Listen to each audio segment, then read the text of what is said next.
Demək, miqrasiya xidməti üzrə birinci ümumi sınağımıza baxırıq.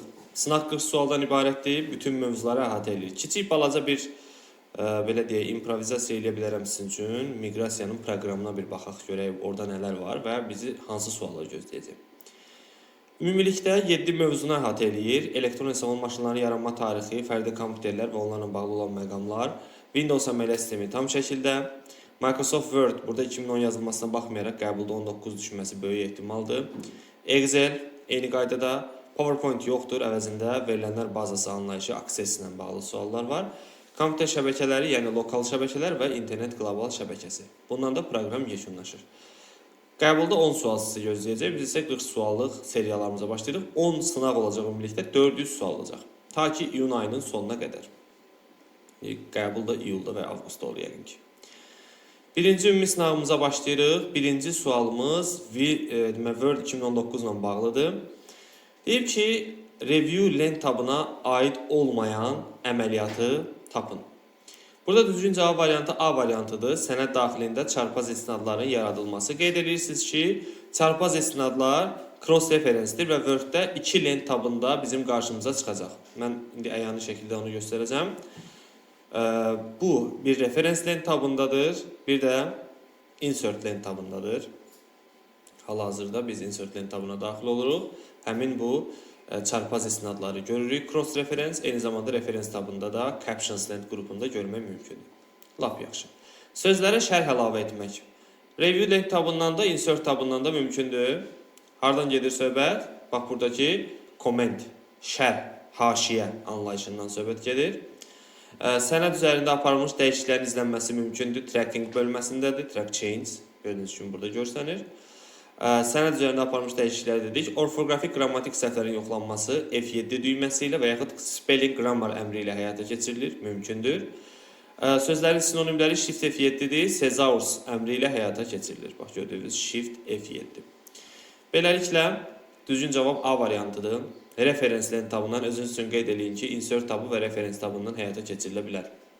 İkinci sual. Fayl adı kimi istifadə etmək olar. Qadağan olunmuş adlar. Con, LPT 0-dan 9-a kimi, deməli, Y də səhvdir. AUX da olmaz.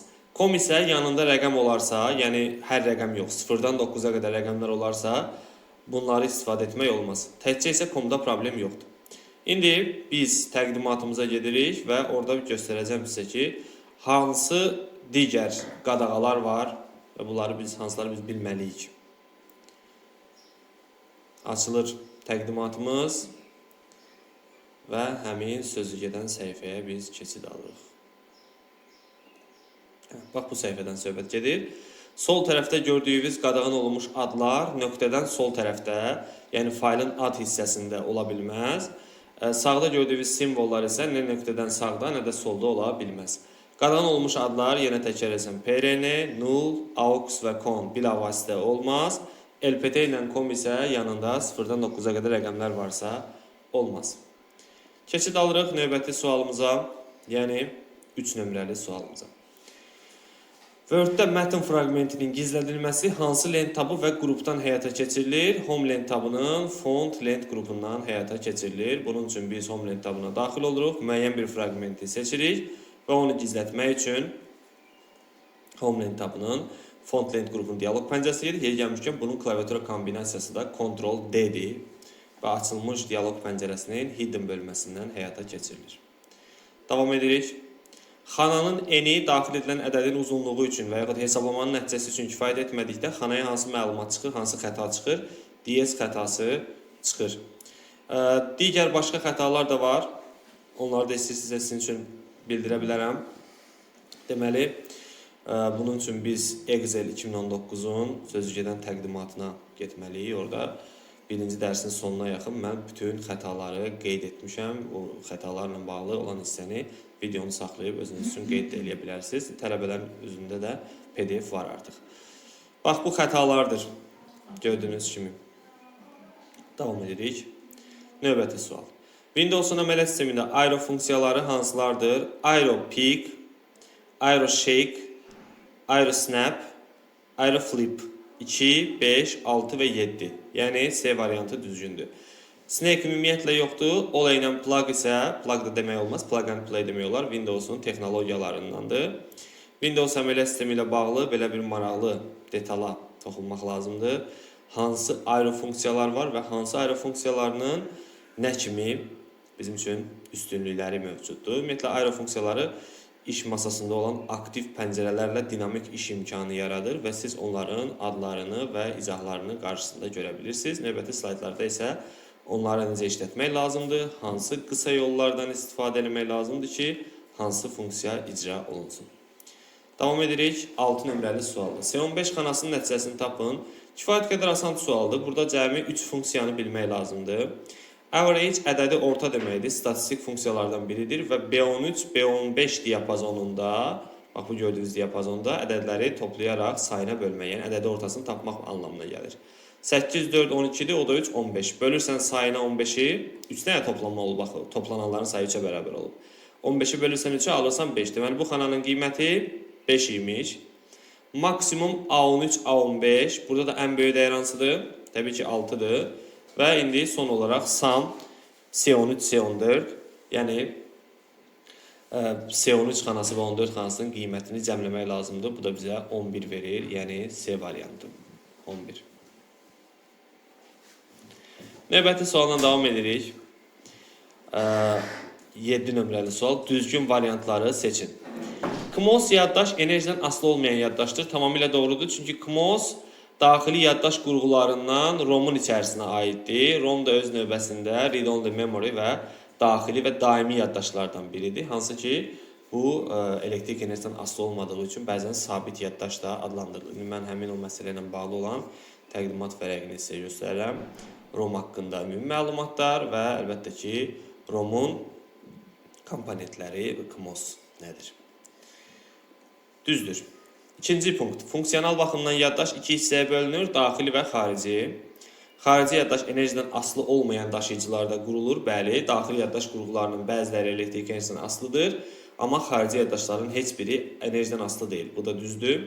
Əməli yaddaş icra olunan proqramları saxlayır, bu da düzdür. Xarici yaddaş isə işləmə sürəti daxili yaddaşa nisbətən aşağı, həcmi isə böyük olur. Deməli, burada biraz əksinə yazılıb. 1, 3 və 4 düzgündür, D variantı. İnternet xidmətlərinə aid deyil, burada da cavab C variantıdır. PEG kanalı, internet xidmətləri, internet mühitində xidmətlər göstərmək üçün funksional bir belə deyək, obyektlərdir. İndi onları mən sizə qlobal kompüter şəbəkələrindən göstərəcəm. Hansı internet xidmətləri mövcuddur və hansı xidmətlərin nə kimi funksiyaları mövcuddur. İndi siz onları siyah formasında görəcəksiniz. Bax, hal-hazırda ekranda görürsünüz. Bu internet xidmətləridir. 3W. Hər bir xidmətin özünə məxsus protokolu var. 3W xidməti HTTP protokolundan işləyir. Usenet NNTP protokolundan, Telnet işləyir TCP protokolundan, FTP işləyir FTP protokolundan, e-mail ilə işləyir SMTP məlumatı göndərmək, IMAP ilə POP3 isə qəbul etmək üçündür.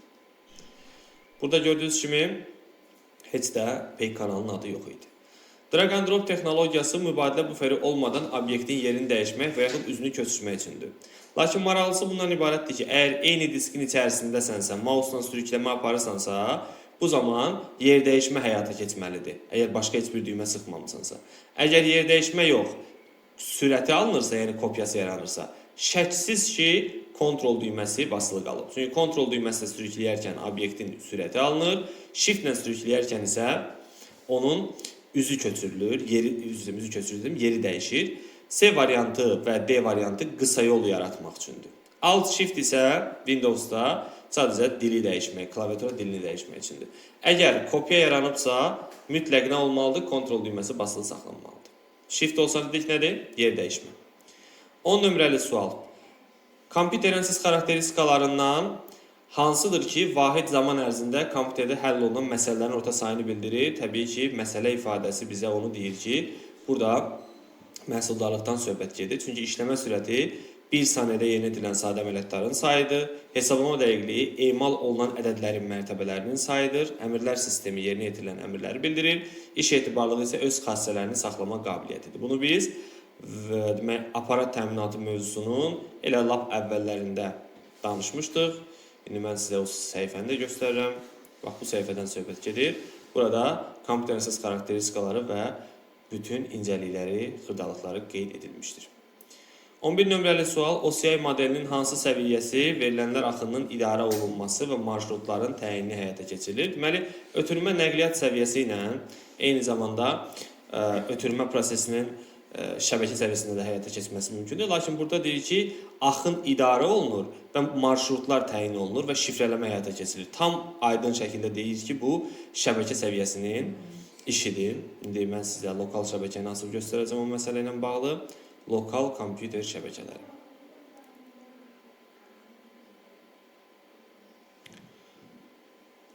Burada lokal şəbəkələrlə bağlı olan səhifələrə keçid alırıq, bizə lazım olan səhifələrə.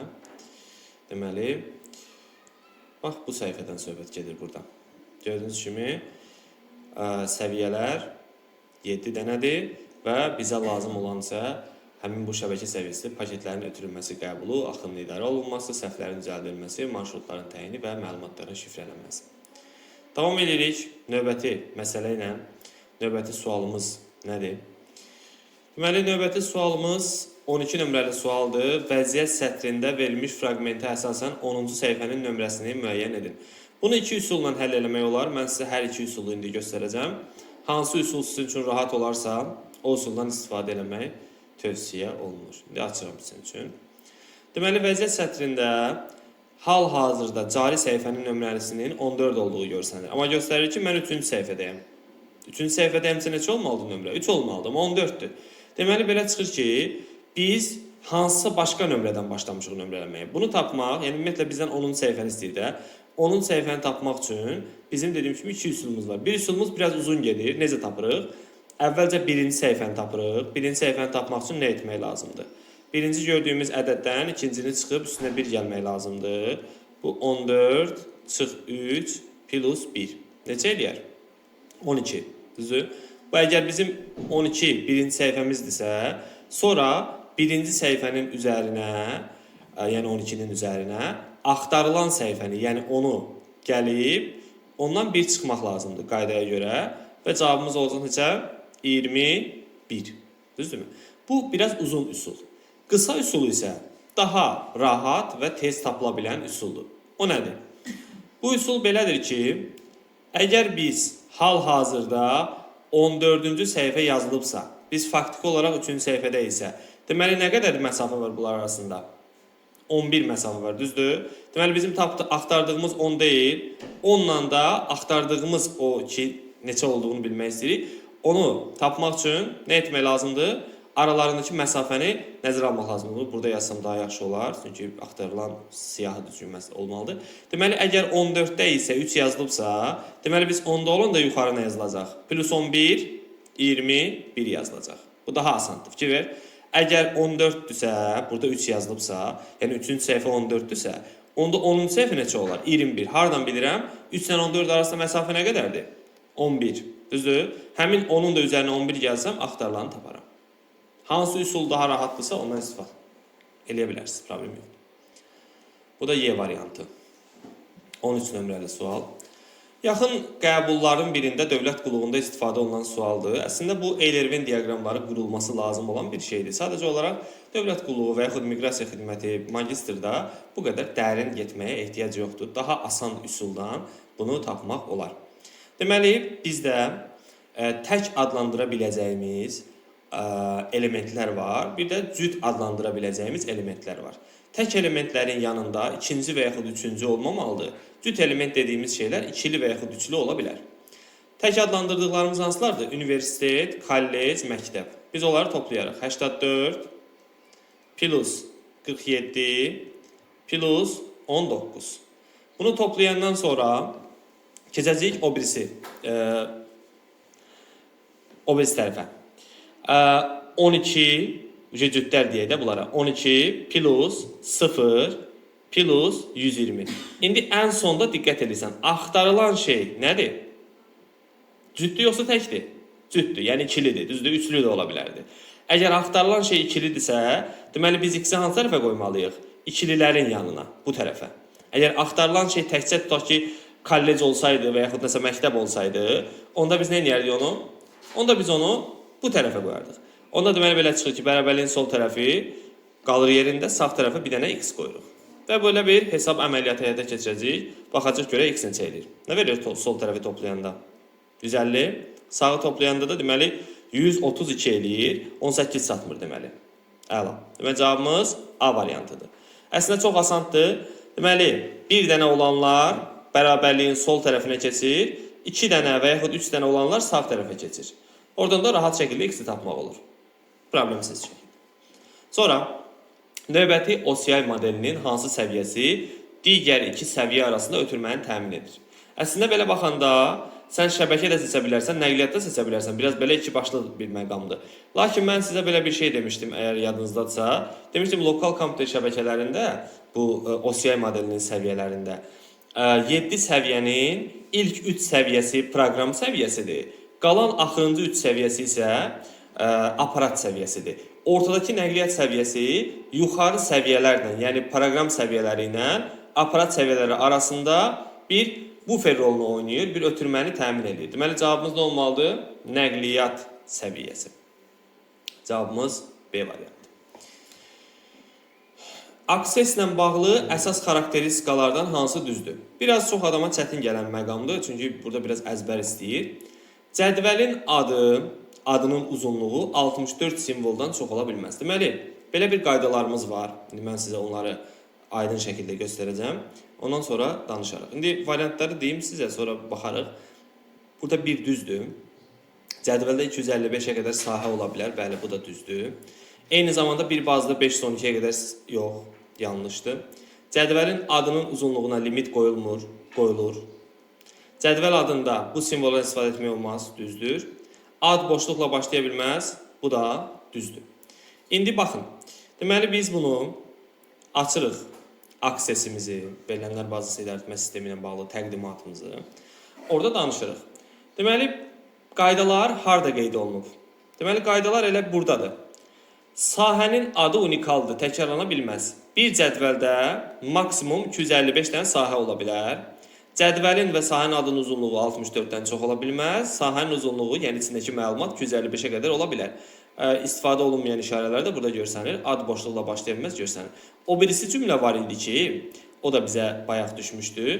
Onu da buradan bilmək lazımdır ki, eyni zamanda bir bazada 2048-ə qədər cədvəl açmaq olar və hər bir cədvəlin ölçüsü 2 GB aşağı bilməz. Deməli, belə çıxır ki, 3 ona görə səhvdir ki, cədvəllərin sayını səhv veriblər. 4 ona görə səhvdir ki, limit qoyulur.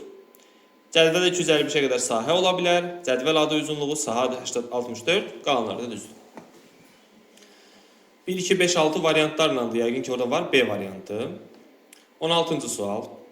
Kompüterlər hansı əlamətə görə təsnif olunmur? Bu, elektron hesablama maşınlarının yaranma tarixidir. Dövlət qulluğu səviyyəsində yalnız AC kateqoriyasına düşür. Miqrasiyada var bu. Bir də magistraturada var. Qalan yəni orqanlarda bununla bağlı məqam yoxdur. Kompüterlər bir neçə əlamətə görə təsnif olunur, amma xarici yaddaşın tutumuna görə təsnif olunmur. İndi mən sizə həmin o təsnifatı göstərəcəm. Oradan özünüz üçün qeyd etmək istəsəniz götürərsiniz. Sizdə var bunun PDF-i. Baxın. Deməli, hansı əlamətlər üzrə təsnifat mövcuddur? Hal-hazırda siz onu görürsünüz. Yaranma tarixi və element bazasına görə, işləmə prinsipinə görə, təyinatına, uyğunluğu və qabarit ölçülərinə görə. Və bir də bu qabarit ölçülərinə bəzən deyilir, qabarit ölçüləri və məhsuldarlığına görə. Belə bir ifadə də var. Yəni, məhsuldarlıq da var orada. Davam eləyək. Klaviaturanın düymələrini uyğunlaşdırın. Məlumat kömək F1 düyməsi ilə həyata keçirilir. Deməli, burada heç birinə uyğun gəlməyəcək. Axtarış F3-dür, 1-ə olacaq B. Kursoru sənədin əvvəlinə, bu Control Home-dur, səhvdir. Əvəz etmə daxil etmə insert düyməsidir D variantı. Home da sətrin əvvəlinə keçir. 1B, 2Y, 3D. B, Y, D, C variantı uyğundur. 18 nömrəli sualdan davam edirik. Daxili yaddaş qurğularını seçin. Keş yaddaş, əməli yaddaş, flash yaddaş və video yaddaş. Burada registrdə olmalı idi yer gələndə. Burada yoxdur. 1, 3, 4, 6. Hansı variantdır? Yəqin variantlarda sıxıntı olubdur, çıxmayıb ortalığa. 1, 3, 4, 6 olmalıdır. İkisi də var. Variantları düzəldərik inşallah, problem yoxdur. Gözümüzdən qaçıb yəqin ki, ya da burada flash kart yazıb 136 götürmək olar, əslində problem yoxdur. Variantlara dəyməmək üçün belə bir şey eləyək. Flash yaddaş daxili yaddaşdır, flash kart xarici yaddaşdır. Bu yaddaşı silirsiniz özünüzdə, eləyirsiniz flash kart və cavab da çıxır Y variantı. Və salam, Y variantı. Amma bu vəziyyətdə A da yazanlar, Y də yazanlar düz yazıblar. Sualda xəta var, düzəldərik, qaydasına qoyarıq, problem yoxdur. 18-ci sual. Failin adında qadağalara aid deyil, aux olmaz. PRN biz demişik ki, təkcə olmaz, amma nida işarəsindən problem deyil. Elə budur cavab. LPT 0-dan 9-a kimi olmaz, COM 0-dan 9-a kimi olmaz, CON da təkcə olmaz. İkinci nəsil kompüterlərə aid olanları seçin. Maqnit lenti düzdür, xarici yaddaş olub. Maqnit diski 3-cü nəslə düşür. Qeyd edirsiniz, qabağından 3-cü nəslə düşür. 4-də də istifadə olunur. Asifron dəyişən sistem bu da 3-cü nəslə aiddir. 4 düzdür, alqoritmik dillərə keçid, mətnli informasiya düzdür, tranzistor diodlar düzdür. 1, 4, 5, 6. Y variantı düzgün cavabdır. Modul prinsipdə 3-cü nəslə düşür. Elçin Qədimov 25 səhifəyə malik sənədi aşağıdakı seçimlərlə çapa verərsə ona neçə A4 lazımdır? 25 səhifəlik sənədi. İlk öncə baxırıq bura. Even nə deməkdir? Cüt səhifələrin sayı. Deməli, 25 ədədi 2-yə bölünmədiyi üçün biz onu tək və cüt səhifələrincə bölərik. 12 və 13 olaraq 2 ardıcıl ədədin cəmi kimi göstərək. Cüt dediyi üçün azla götürmək lazımdır, azla yola çıxmaq lazımdır. 12 ilə yola çıxırıq. İkinci mərhələdə bir vərəqdə 2 səhifə çap olur. 12-ni böldün 2-yə. 6. 6-nı böldün 1-ə, bir üzlü olduğu üçün. Sonra da vurdun kopya sayına. 24. Y variantı düzgün cavabdır. Çapla bağlı bizim geniş bir izah videomuz var. Ona baxıb ardıcılığı oradan götürmək olar. Matrisli printerlər printerlərin zərbsiz növünə aiddir. Xeyr, zərbli növünə aiddir. Matrisli və literli zərblidir. Lazerdə tonerdən istifadə olunur. Bəli, elektrostatik toz deməkdir. Flatbeddə deyil, kitab jurnalları skan etmək olmaz, səhvdir. Bu sheetfeddə olmaz. Flatbeddə olar. Videokart, səs kartı, şəbəkə kartı. Səslə şəbəkə düzdür. Videokart AGP slotuna qoşulur, ona görə yanlışdır. Printer, skanner, LPT-yə də qoşula bilər, USB-yə də düzgündür. Slotlar daxili, portlar bu da düzdür, xarici. 2, 5 və 6-dır. 2, 5, 6. B variantı. 23 nömrəli sual. File Explorer pəncərəsində obyektlərin sayını əks etdirən hissə haradır? Bura vəziyyət sətridir, Y variantı. Hal-hazırda biz daxil olacaq bir qovluğa, mən sizə onu ayağını göstərəcəm. Düzdür, ofislərdə də o var, amma istəyirəm qovluqla göstərim, çünki orada sualda Windows Explorer-dən söhbət gedir. Gördüyünüz kimi bu bizim Windows Explorer-imiz, bu da bizim pəncərəmiz. Pəncərənin lap aşağısı gördüyünüz bu zolaq adlanır vəziyyət sətri. Burada obyektlərin sayı görsənir. 24-cü sual. Abzasın birinci sətrinin çıxıntısını və ya boşluğunu təyin etmək hardandır? Təbii ki, 3 nömrəli əmrlə həyata keçirilir. Söhbət nədən gedir? Deməli, bu bizim abzasımız olsun. Abzasının ortasında dayanaq. Seçmək də lazımdır. Paragrafa daxil olub, special bölməsindən first line, yəni hanging seçək. First line seçsək, onda birinci sətrin belə bir boşluğu yaranar. Yaxud, əgər hanging seçsək, birinci sətrin çıxıntısı yaranar. Digər variantlara diqqət edək, niyə görə səhv oldu? Alignment, abzasların sol və sağ mümilikdə üfüqi düzləndirilməsidir. İdentifikasiya, bu sırf abzasın soldan sağdan sürüşdürülməsidir, boşluq sahəsi. 4. Abzaslar arası məsafə, 5. Sətirlər arası məsafə. Düzgün cavab 3. C variantı. Mətn prosesorunda sənədin səhifəsinin arxa plan fonu hardan dəyişir? Təbii ki, dizayn tabından dəyişir. Söhbət gedir dizayn tabının, bax bu gördüyünüz watermark bölməsindən, su nişanı solğun mətn deməkdir. Və yaxud sırf əgər sən şəkil qoymaq istəmirsən, rəng qoymaqsa, o da page colordan mümkündür. 26 nömrəli sual. Word-də yeni bölmə, yeni fəsil yaratmaq. Bu ingilis dilində section deməkdir. Bunu etmək üçün layout tabına müraciət olunur. Bricks bölməsindən də həyata keçirmək olar. Section bricks, yeni fəsil, bölmə. C variantı. Hansı əmrlər həm fayl, həm də qovluq üçün ortaq olanlardır? Deməli, open with ancaq fayla aiddir. Eləcə də edit, eləcə də print. 2, 3, 6 isə düzgün cavabdır. İndi biz bunu necə öyrənmişdik? Biz demək, Windows əməliyyat sistemi ilə bağlı belə bir yeni səhifə əlavə eləmişdik bu yaxınlarda. Bu məsələni danışmışdıq. Demişdik ki, bir neçə məsələ var ortalıqda. Əgər open abreviaturasını əsas götürürsən sözün üçün, Bu yalnız fayla aid olanlardır, yalnız qovluğa və bir də ortaq olanlar görsənir burada. Davam edirik növbəti sualına. Sənədin adı dəyişdirilib. Bax, ardıcılığı güdmək lazımdır burada. Adı dəyişdirilib. Adı hardan dəyişirsən? File name-lə. 4-dən başlamalısan söhbətə. Deməli, 4-dən başlamalısansa artıq 2 variant qaldı bizə. Sonra parolla mühafizə etmək. Hardandır? Tools bölməsindən. 4-dən sonra 3 gəlməlidir. Çünki cavabımız var. Sonra 2 gəlməlidir. PDF kimi saxlamaq, yəni onun tipini dəyişmək. Sonra iş masasında yadda saxlamaq, desktop, o burada görsənir. Və yadda saxlamaq, o da hansıdır? Save 5. D variantı. Daxili yaddaş qurğularının xüsusiyyətlərini uyğunlaşdırır. Üzərinə BIOS proqramları qurulur. BIOS əgər varsa, deməli bu daimi yaddaşa aiddir. 3-ə olacaq A variantı. Hələ ki, davam edirik. Hesablama əməliyyatlarında ikilik məlumatı bu registrə aiddir. Eləcə də ən sürətli yaddaş bu da registrə aiddir. B ilə D uyğun gələcək registrə. Yəni 2-yə B-dir. B ilə D. Qaldı ki, əməli yaddaş, bu da təbii ki, proqramlar icra olunduğu müddətdə burada saxlanır. Bir də o enerjidən asılı olmamaq ROM-a aiddir. Deməli, C uyğun gələcək əməliyə, Y uyğun gələcək ROM-a. Deməli, buraya yazmalısan bir dənə Y, buraya yazmalısan C. 1C, 2B'də 3A'yı. Elə C variantı. 30 nömrəli sual uyğunluğu müəyyənləşdirin Excel-lə bağlı. Kitabın yadda saxlaması. Ümumiyyətlə, yadda saxlayırsınız ki, yadda saxlama məsələsi həmişə file menüsündadır. Save, Ctrl-S. A variantı. Kitabın qorunması. Mümkündür review tabından, mümkündür file menüsündən. İndi gördüyünüz kimi artıq biz faili seçdiyimiz üçün yəqin ki, review çıxacaq ortalığa. D variantı. Sonra gəlir kitabın gizlədilməsi. Yalnız view tabından həyata keçirir. Bu da Y variantıdır. 1A, 2D, 3Y. A variantıdır. İndi mən sizə bir-iki dənə önəmli detalı göstərəcəm.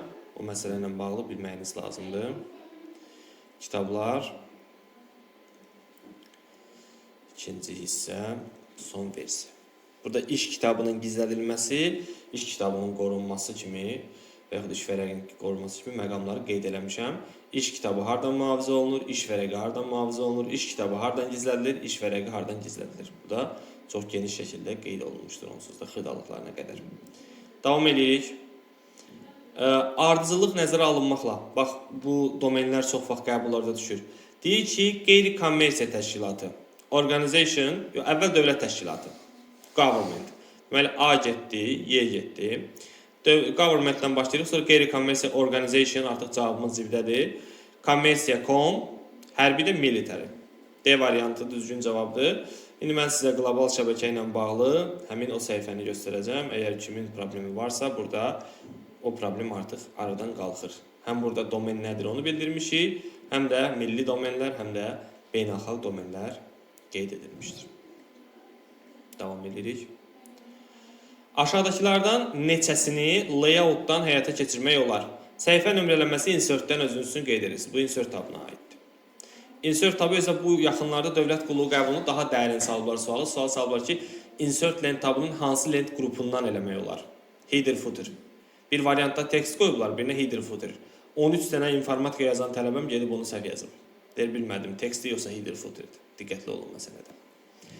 Yeni səhifə əlavə etmək, yenə insert-dəndir. Səhifə başlıqları əlavə etmək home-dandır. Nə demək istəyir səhifə başlığı? Yəni, bu səhifə başlığı kolon titul mənasındadır. Titul kimi. Header footer yəni. Mətnin sütunlara bölünməsi düzdür.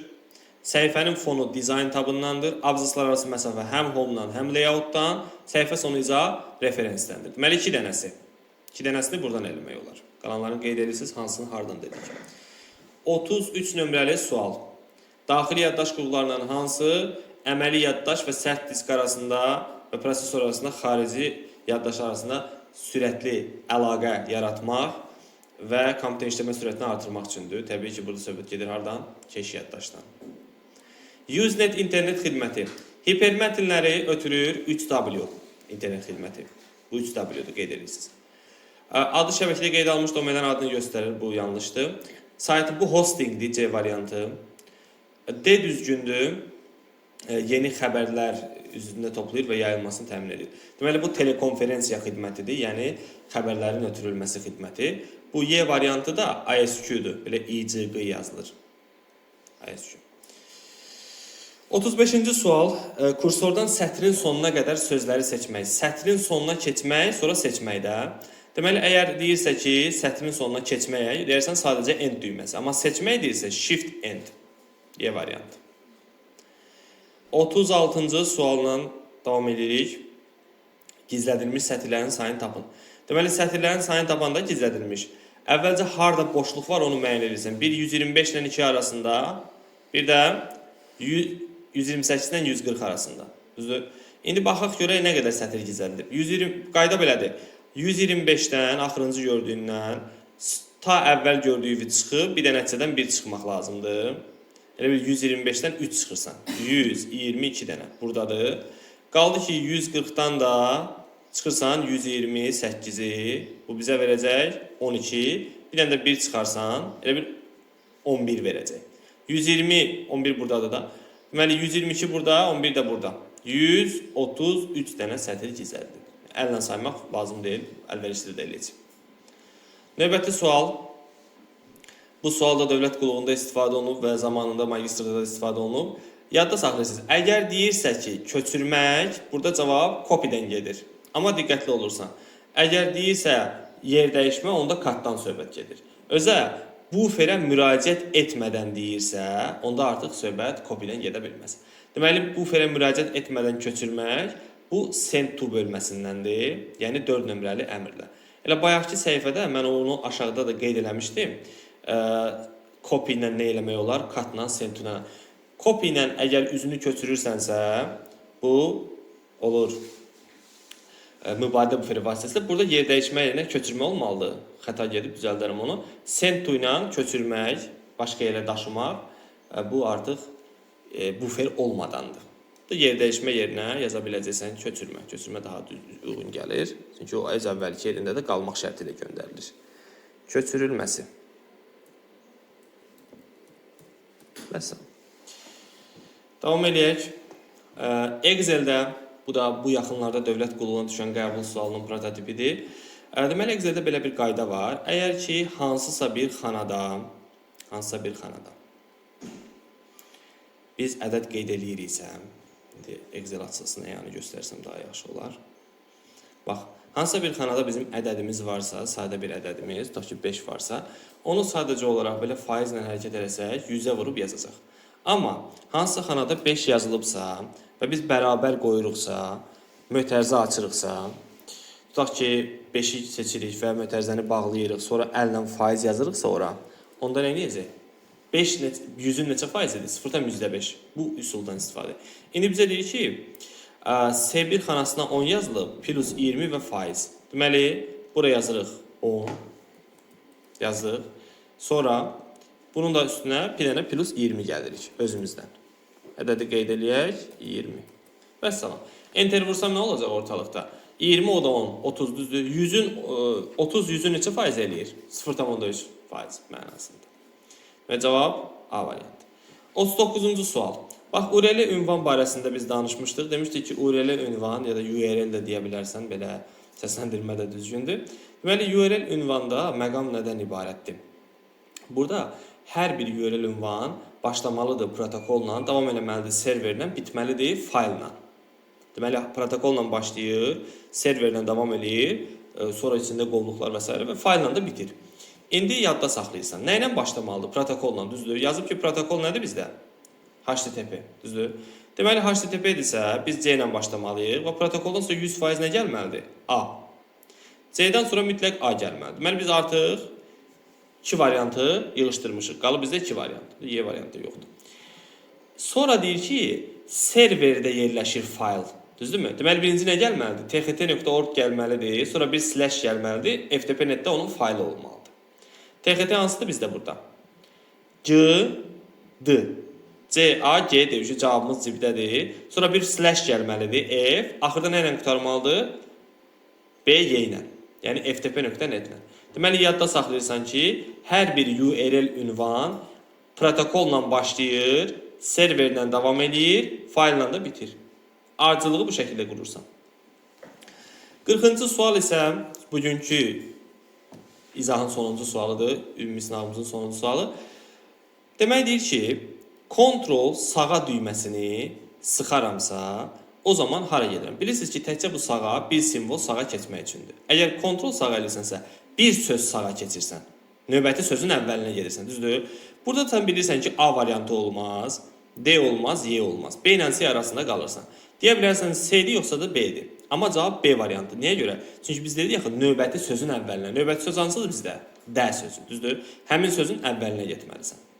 Aydındır? Mən özüm biraz bunu çətinləşdirmişəm. Bu düşəndə qəbula C və B belə oxşarlıqlar olmur. Belə bir dənə variant olur. Bilirsən ki, o bir söz sağa keçirsə bu olacaq. Amma yenə də bilməlisən ki, bu növbəti sözün əvvəlinə gəlir. Bu da bu şəkildə. İndi biz videomuzu dayandırırıq.